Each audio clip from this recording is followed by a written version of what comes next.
नमस्कार, मैं अनिल लज्जन एक बार फिर से मेरे चैनल सोच मेरी सपने आपके में। कल मैंने डिस्कस किया था गोदी मीडिया के ऊपर। मैंने वादा किया था कि आज फिर आऊँगा, कुछ नए समाचारों पर विश्लेषण करेंगे। तो आज जो मुख्य समाचार हैं उसमें से अगर हम ट्विटर पे जाएं, अगर आप लोग ऑलरेडी हैं ट्विटर पे तो देख ही रहे होंगे, अगर नहीं है तो एक बार देखिएगा। आज भी वही चीज़ें हो रही थी जो बाकी दिन होती हैं, गाली गलौज, उल्टे पुल्टे बोलना, किसी को भी कुछ बोल देना।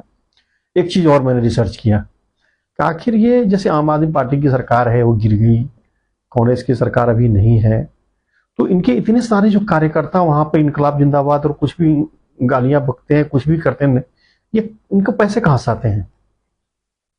तो समझ में इन लोगों को तो सैलरी मिलती है, और सरकार हो ना हो, अगर इनको सैलरी मिलती है कुछ ना कुछ काम तो करना पड़ेगा। तो इनको उन लोगों ने काम दे रखा है कि कुछ भी बोलो मीडिया में रहनी चाहिए, मीडिया में रहनी चाहिए, मतलब जनता को बता रहे रहना चाहिए मैं हूं। और इस मैं हूं को दिखाने के लिए वो लोग कुछ भी बोलते हैं। जैसे कल मैं बोला था ना, आम आदमी पार्टी के महिला कार्यकर्ताओं ने चूड़ियां भेंट की मोदी जी को, उसी तरह के आज के भी समाचार उस तरह के हैं। कुछ समाचार कई जगह डिस्कस किया गया था, जैसे गुजरात का था। गुजरात एक प्रेस का उनका अरेस्ट हो गया, उनके ओनर का। उसमें ईडी, इनकम टैक्स जो भी इन्वॉल्व थी, ये तो पुरानी कहानी है। जो कांग्रेस की सरकार थी तो भी होता था, जब बीजेपी की सरकार है तो भी हो रही है। समझ में नहीं आता, जब कांग्रेस की सरकार थी तो बोलता था कि नहीं हमारा ईडी और इनकम टैक्स सही है, और अब बीजेपी कहती है सही है। गलत कौन है वो तो वही जाने। बट ये कुछ ना कुछ सदुपयोग और दुरुपयोग दोनों उसका होता है।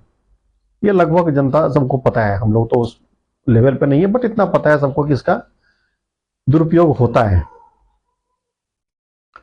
दूसरा न्यूज था बिहार का ही। कई जगह देखा राहुल गांधी के बारे में लोग रोक सके तो रोक लो, उन्होंने ये कर दिया, वो ये कर दिए। वो बोल रहे हैं कि प्राइवेट सेक्टर में ना आरक्षण लागू कर देंगे। मुझे ये नहीं समझ में आता, आरक्षण से आपको मिलेगा क्यों? क्या मिलेगा? नौकरी? एक और कमेंट था उस पर लिखा हुआ, वो कमेंट ये लिखा हुआ था कि विश्व के टॉप जो यूनिवर्सिटीज है उसमें इंडिया के कम है। जानते हैं कारण उसका क्या है? अच्छे कॉलेज के अच्छे प्रोफेसर ही सिर्फ मायने नहीं रखता, वहां के विद्यार्थी जो आउटपुट निकलते हैं वो भी मायने रखता है। यहां पर हम लोग आरक्षण और जो टैलेंट होता है उन दोनों का तुलना कर रहे हैं। नहीं, जातिवाद के बेस पर एडमिशन होना चाहिए, इसका मतलब टैलेंट की कोई वैल्यू नहीं है भाई। टैलेंट की वैल्यू होती है। किसी ने लिखा आरक्षण जरूर लागू होना चाहिए, कांग्रेस ने बोला बिल्कुल लागू करूंगा। कहां? प्राइवेट क्षेत्र में। कहां? बिहार में। प्राइवेट क्षेत्र में अगर आरक्षण लागू हो गया तो देश ही बर्बाद हो जाएगा, किसी को रोजगार नहीं बचेगा। जो सरकारी कर्मचारी का हो रहा है ना, कहा सरकारी कंपनियां बिक गई, वैसे वो सारी बिक जाएगी। आज प्राइवेट सेक्टर आगे बढ़ा है, मुनाफे में रहा है, उसका कारण है वो टैलेंट चुनता है, आरक्षण नहीं देखता, कोई मायने नहीं रखता वहां पे। अगर कोई ये बोले कि इसमें कोई आरक्षण देखा जाता है, कभी नहीं। मैं 26 साल से इस फील्ड में हूं, बहुतों रिक्रूटमेंट किए, कभी कोई आरक्षण नहीं देखा जाता। यहाँ पर टैलेंट देखा जाता है और उसी की वैल्यू होती है। और कांग्रेस क्या चिल्ला रही है? आरक्षण आरक्षण आरक्षण, वोट लेने के लिए। क्या मिल जाएगा उसे?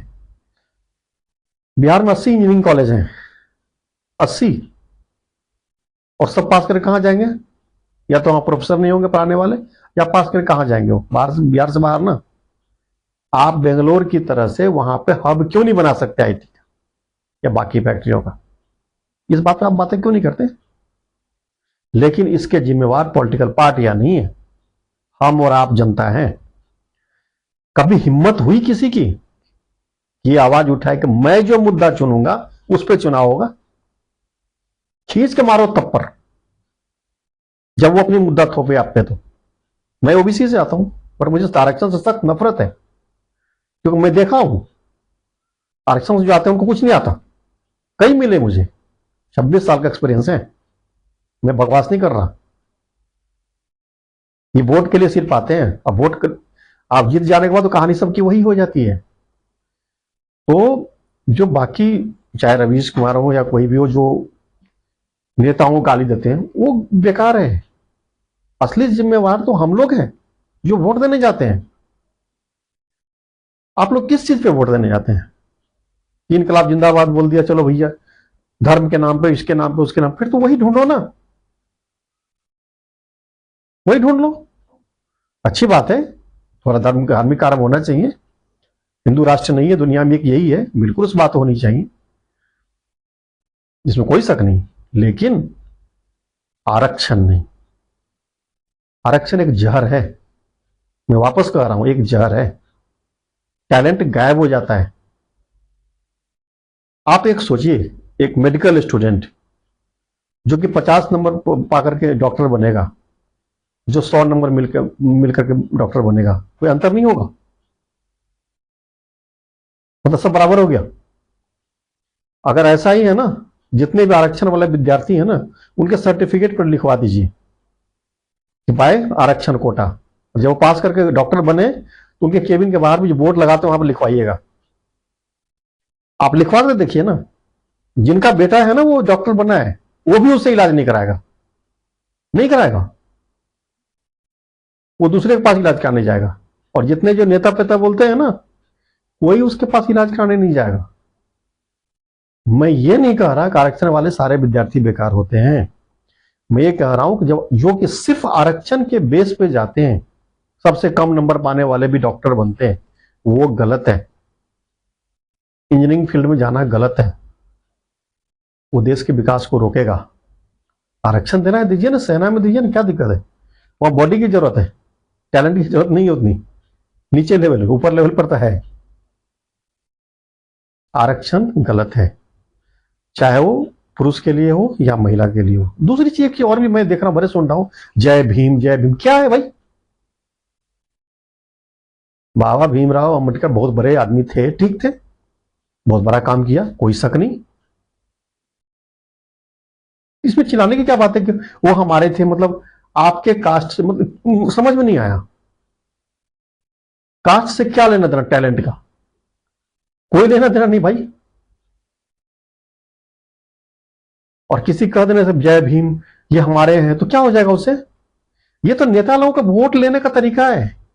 अरे वो हमारे कास्ट के थे, हम सब मिलकर वोट दो, हम लोग एक रहेंगे, हम लोग एक रहेंगे। वो एक रहने के चक्कर में क्या होता है, उन सारे जाति में से, उस जाति में से कोई एक आदमी बड़ा बन जाता है, नेता बन जाएगा, गाड़ी सारे फैसिलिटी मिलेंगे उसको, राजा बन जाता है। बाकी जनता तो वहीं की वहीं पर ही रहती है, वो नहीं बढ़ता भाई। आपने देखा है कभी किसी को बढ़ते हुए? मैंने नहीं देखा। लालू जी ने बहुत लोगों को नौकरी दिलवाई थी, जो केस भी चल रहा है, सच या झूठ हो तो कोर्ट जाने। केस चल रहा था ना कि जमीन के बदले में नौकरी, तो नेता लोग यही करेंगे ना। आपको नौकरी तो मिला, बट किसके बदले में? आपने जमीन दिया ना, जो सुनने में आता है, न्यूज में आता है, आपने जमीन दिया, थोड़ा नौकरी दिया। तो आपने वोट किस लिए दिया था? अपना मुद्दा खुद चुनिए। जिस दिन आप अपना मुद्दा खुद चुनेंगे ना, उस दिन खुशहाली आएगी। दूसरे मुद्दे पर आता हूं, एक बड़ा झकझोर देने वाला मुद्दा था। आज एक मुद्दा था ये ट्विटर पे ही, कोई अभिषेक त्रिपाठी करके थे, उन्होंने लिखा था कि बेंगलोर में थे और वही कहानी जो पुरानी है, प्राइवेट हॉस्पिटल वालों ने लूट लिया उनको, उनकी मां बीमार थी, वो खत्म हो गई। ये कोई नई बात नहीं है। और बिल कितने का दिया? 43 लाख का, 43 लाख का बिल देने के बाद भी उनकी मां नहीं बची। क्या लग रहा है कि अकेला केस है? नहीं। उसी ट्विटर में नीचे मैं देखा बहुतों लिखे हुए हैं, 10-15 तो मैंने ही पढ़ा, सबकी सेम समस्या थी। कोई कानपुर से था, कोई बिहार से था, कोई टाटा से था, कोई बेंगलोर से था, कोई पुणे से था, कोई मुंबई से था, कोई दिल्ली से था। सबकी समस्या है। और यह समस्या कब से बढ़ी है? जब से कि इंश्योरेंस वाला आ गया है। मैं खुद 60,000 रुपए का इंश्योरेंस पे करता हूं, हेल्थ इंश्योरेंस। क्या जरूरत है भाई इंश्योरेंस की? इतने पैसे की जरूरत क्या है? इतने बिल कहां से बढ़ गए? सरकार ने जो अभी गवर्नमेंट जो देती है गरीबों के लिए फ्री में, एक तो वो गलत है। या तो अगर वो दे रहे हैं तो इनकम टैक्स वाला इनकम टैक्स वाला बंद कर दीजिए ना। आप गरीबी की, किस गरीबी की परिभाषा आप लेते हैं? मैं आपको ऐसा गरीब दिखाऊंगा जो छोले भटूरे बेचता है ठेले पे, जिसका अपना दुकान नहीं है, वो महीने का लाख रुपए कमाता है। क्या बोलेंगे आप उसको? गरीब बोलेंगे, अमीर बोलेंगे? 4-4 बिल्डिंग है उनकी, दिल्ली में 4-4 बिल्डिंग है, वो छोले भटूरे और ये सब बेचते हैं, मोमोज बेचता है, क्या कहेंगे उसको, गरीब है कि अमीर है? बट उसको प्रधानमंत्री वाला जो सुरक्षा योजना मिला है स्वास्थ्य वाली, वो मिलेगा। दिल्ली में आपको लग रहा है कि यहां पर गेहूं चावल उपजता होगा, कोई बेचता होगा? नहीं ना। एक दिन मैं बैठा था, बाहर चिल्ला रहा था एक, गेहूं बेचो चावल बेचो। मैं कहा भाई ये क्या हो रहा है, गेहूं बेचो चावल बेचो, ये गांव तो है नहीं कि यहाँ फसल होता हो। मैंने को रोक के पूछा, बताया सर आपको तो पता ही होगा, जितने कोटा वाले मिलते हैं अनाज, वो सभी लोग बेच डालते हैं, और जितने लोगों को दिल्ली में मैं बाकी जगह भी देखा हूं मिलते हैं ना, उसमें से आधा से ज्यादा फर्जी है। वो रियल में गरीब नहीं है, बीपीएल कार्ड धारक नहीं है। उनमें से बहुतों के घर में गाड़ियां हैं, सैलरी 1 लाख रुपए के आसपास है, बहुतों ने देखा हूं। बट वो सिर पे उठा करके अभी भी फ्री वाले अनाज लाते हैं, उसको बेचते हैं, फिर उसमें से और पैसे लगा के अच्छे खरीद लाते हैं। तो आप गरीब परिभाषा किसकी दे रहे हैं? आप ये बोलिए ना, जो मेरा वोटर है मैं उसके लिए दे रहा हूं। गलती सरकार की नहीं, मैं वापस बोल रहा हूं, नहीं है, चाहे बीजेपी हो कांग्रेस हो, किसी की नहीं है, गलती हमारी है। दिल्ली में बीजेपी की सरकार बन गई है ना, अगली बार हो सकता है नहीं रहेगा, उसका रीजन बताता हूं। एक दिन मैं गुड़गांव जा रहा था, तो रास्ते में दिल्ली नगर निगम वाले हटा रहे थे खोमचे वाले ठेले वाले सबको। वो कोर बैंक था आम आदमी पार्टी का, उसको हटा रहा है, ठीक है। उसके पास कोई दुकान नहीं, ठेला लगाता है, बट अच्छा खासा कमाता है, 50,000 रुपये महीने से कम कमाई किसी की भी नहीं है। एक इंजीनियरिंग पास करके आता है ना, 15-20 हजार रुपये की नौकरी किसी किसी को मिलता है। बट वो छोले भटूरे वो जो रोड के किनारे बेचता है ना, उसमें बहुत 50,000 से ऊपर कमाते हैं, उनको हटा दिया। अब वो बोल रहे कि वो मैं अगली बार वोट ही नहीं दूंगा। महिलाओं को देने वाले थे पैसे, उसमें बीजेपी ने अपना एक लगाया वो विक्रम, इनको मिलेगा इनको नहीं मिलेगा, इनको नहीं मिलेगा इनको नहीं मिलेगा। अब सारे कह रहे हैं मैं अगली बार वोट ही नहीं दूंगा। तो वो होगा, ये होगा, श्योर होगा। तीसरी एक और चीज न्यूज में आई, बहुत सारे भर्तियां कर रखी थी आम आदमी पार्टी ने कॉन्ट्रैक्ट पे, बीजेपी ने आई तो उसको हटा दिया। अब वो कह रहे मैं वोट नहीं दूंगा। अब बीजेपी फंस गई है, अब करे ठीक है मैं आपका कुछ जुगाड़ करता हूं। ये सारे नाटक जो होते हैं कराने वाला कौन है? हम और आप। वोट देते वक्त सोचते नहीं आप किसको दे रहे हैं वोट? ट्विटर पे कभी जाइए और देखिए कितने बदतमीज लोग हैं, कैसी कैसी गंदी गंदी गालियां देते हैं वहां पर लोगों एक दूसरे को। नाली के कीड़े हैं, कुत्ते हैं, जो मन हो सब देता है। वो पढ़े लिखे लोग कहलाते हैं, बड़े बड़े लोग हैं। कभी जाओगे देखिएगा, आपको शर्म आएगी कैसे लोगों को मैंने वोट क्यों दे दिया। आपके लिए वो क्या किया उन लोगों ने? कुछ भी नहीं किया। ये एक सत्ता की लड़ाई है, आज से नहीं है, सदियों से है और सदियों तक रहेगी। इस सत्ता के लिए बहुत चीज होते हैं, प्लस और माइनस। ये प्रजातंत्र है, हमारा तंत्र है, हमें निश्चित करना है कि हमारा मुद्दा क्या होगा। कोई और क्यों निश्चित करेगा कि मुद्दा क्या होगा, और आरक्षण चाहिए या नहीं चाहिए? क्या करोगे आरक्षण लेके यार? बेंगलोर वाली घटना हम लोग डिस्कस कर रहे थे ना, हेल्थ इंश्योरेंस। इतने सारे टैक्स गवर्नमेंट लेती है ऑलरेडी। क्या लगता है आपको सरकार ऐसा नहीं कर सकती कि थोड़ी सी टैक्स चल भाई और बढ़ा देता हूं, पूरे देश का स्वास्थ्य सेवा फ्री, क्या जितने भी लगेगा ठीक है सब फ्री, कोई मना नहीं करेगा। क्योंकि उस समय भी, अब सोचिए जो बेंगलोर में जिनकी मांग गई वो 43 लाख 43 लाख रुपए देने के बाद गया ना, वो बेचारे के पास पैसे कहां से आए होंगे तो वही जान रहा होगा, नौकरी करता होगा। छोटे मोटे रकम नहीं होता, बट डॉक्टरों को कोई फर्क नहीं पड़ेगा। और हम डॉक्टर क्यों जिम्मेवार बताएं? वो तो अपना दुकान खोल के बैठा है, आपको जाना है जाओ, नहीं जाना है मत जाओ। कोर्ट जाएंगे वो जीत जाएगा क्योंकि मैं डॉक्टर हूं। डॉक्टर साहब लड़ भी नहीं सकते, दूसरा भगवान बोला जाता है, किसी डॉक्टर्स लड़ेंगे? गलती तो सरकार की है ना। प्राइवेट हॉस्पिटल को अलाउ क्यों किया? मेरा मानना है मैक्सिमम लोगों को, देश के लोगों को मेडिकल की एक मिनिमम शिक्षा दी जानी चाहिए। मेडिकल लॉ, कानून, ये दोनों चीजों की शिक्षा मिनिमम सबको दी जानी चाहिए, ताकि उसको ये समझ में आए कि कुछ गलत तो नहीं हो रहा। बहुत लोग कोर्ट में लूट जाते हैं, बहुत लोग हॉस्पिटल में लूट जाते हैं। पुलिस भी बदनाम है इस मैटर में, लेकिन पढ़े लिखो तो चलो किसी तरह से अपना निपट लेते हैं। इसके लिए जिम्मेवार हम ही लोग हैं, हम ही लोगों में से कुछ लोग हैं, कुछ अपने बड़े बनने के लिए, कुछ उसको सपोर्ट करने के लिए, कोई नेता बनने के लिए। दूसरे गाली देने से क्या फायदा है? रवीश कुमार जी इतने सालों से चिल्ला रहे हैं, अच्छा बोलते हैं, जो बोलते हैं बातें होती है उसमें कोई शक नहीं। क्या फायदा मिल गया? क्या देश बदल गया? वो अपना पल्ला तो झाड़ ले रहे हैं, मैं अपना कार्य कर रहा हूं, काम कर रहा हूं, बहुत अच्छी बात है। भला किसका हुआ? किसका भला हुआ? फिजिक्स का एक लॉ है, आप घूम कर वापस वहीं पर आ जाते हैं, कितना भी दूर से, डिस्प्लेसमेंट अगर जीरो है तो आपका काम जीरो हो जाता है। वो सिद्धांत मुझे लगता है यहाँ पे भी लागू होता है। आपने इतना मेहनत किया, पूरी लाइफ बिता दी आलोचना करने, बट क्या मिला जनता को? क्या मिला? प्रेस की आजादी, प्रेस की आजादी क्या करूंगा लेके प्रेस की आजादी? जनता को जो चाहिए वो तो मिला नहीं ना। कहाँ मिला है? सरकार आती है, जब मर्जी होती फ्री में बांट देती है, लोग वोट दे देते हैं। वो भी किसको पकड़ा? महिलाओं को। कहीं 2,000 दे रहा है, कहीं 3,000, कहीं 5,000, कहीं जो भी है मर्जी सबको दे रहा है, सबका वोट पक्की हो रही है, चाहे कोई भी गवर्नमेंट हो। स्टार्टिंग आम आदमी पार्टी ने किया था फ्री वाला सर्विस। ये गलत है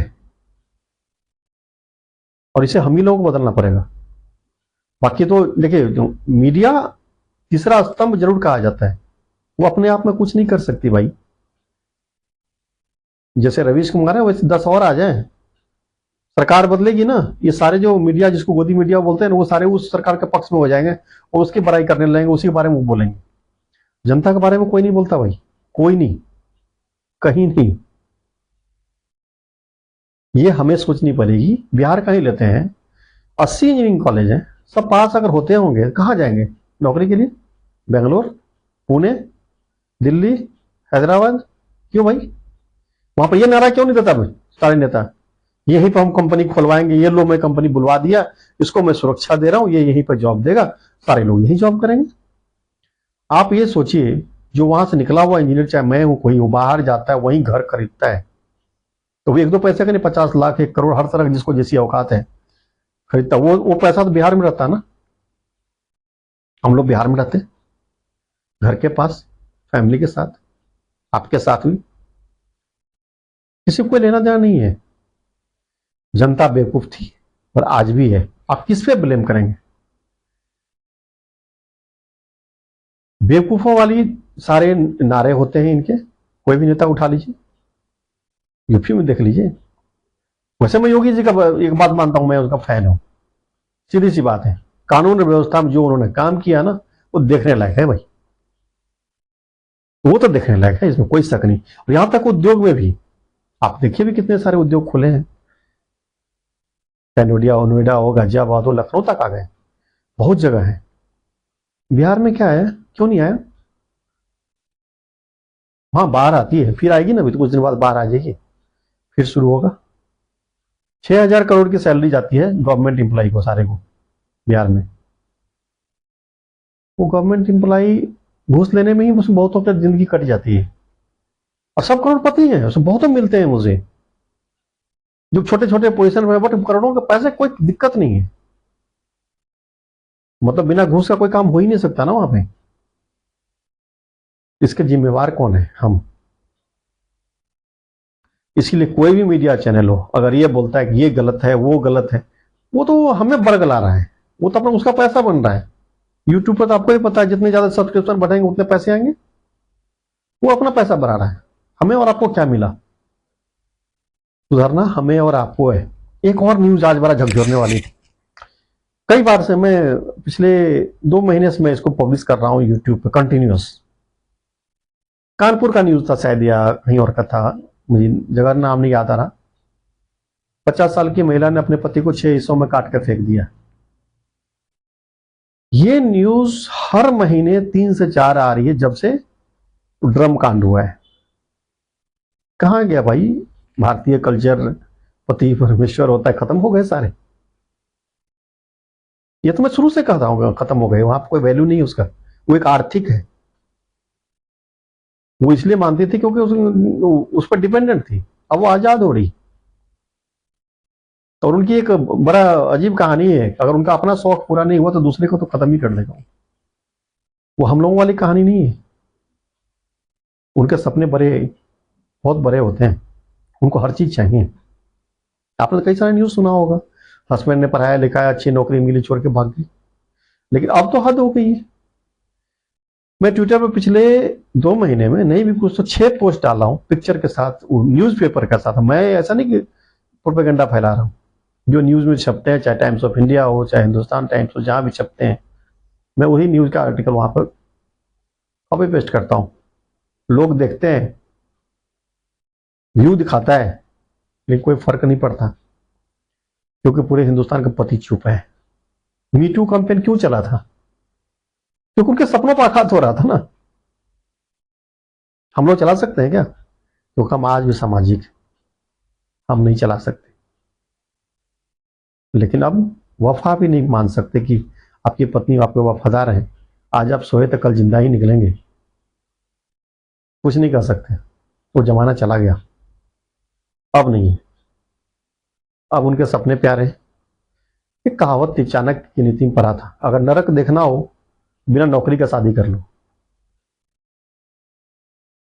लेकिन अब तो कहानी कुछ और, अब तो दोनों नौकरी करता है।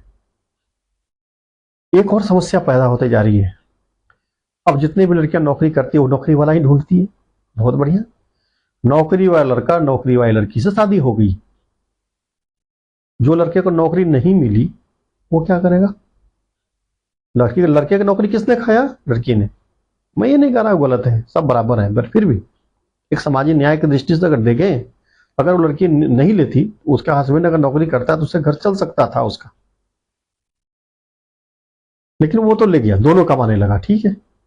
बाकी जो नहीं कमाता वो क्या करेगा? ये सामाजिक असमानता और बढ़ेगा। अब कोई पति वति को इज्जत नहीं। अब मुझे लगता है कुछ दिनों में ये भी शुरू हो जाएगा, भाई तुम मेरे घर में क्यों रहेगी, तुझे अपने घर में रह। मुझे आना होगा, मैं तुम्हारे यहाँ आ जाऊंगा, तुम्हें आना होगा मेरे यहाँ, ना मेरे घर पे तुम्हारा हक, ना तुम्हारे घर पे मेरा हक।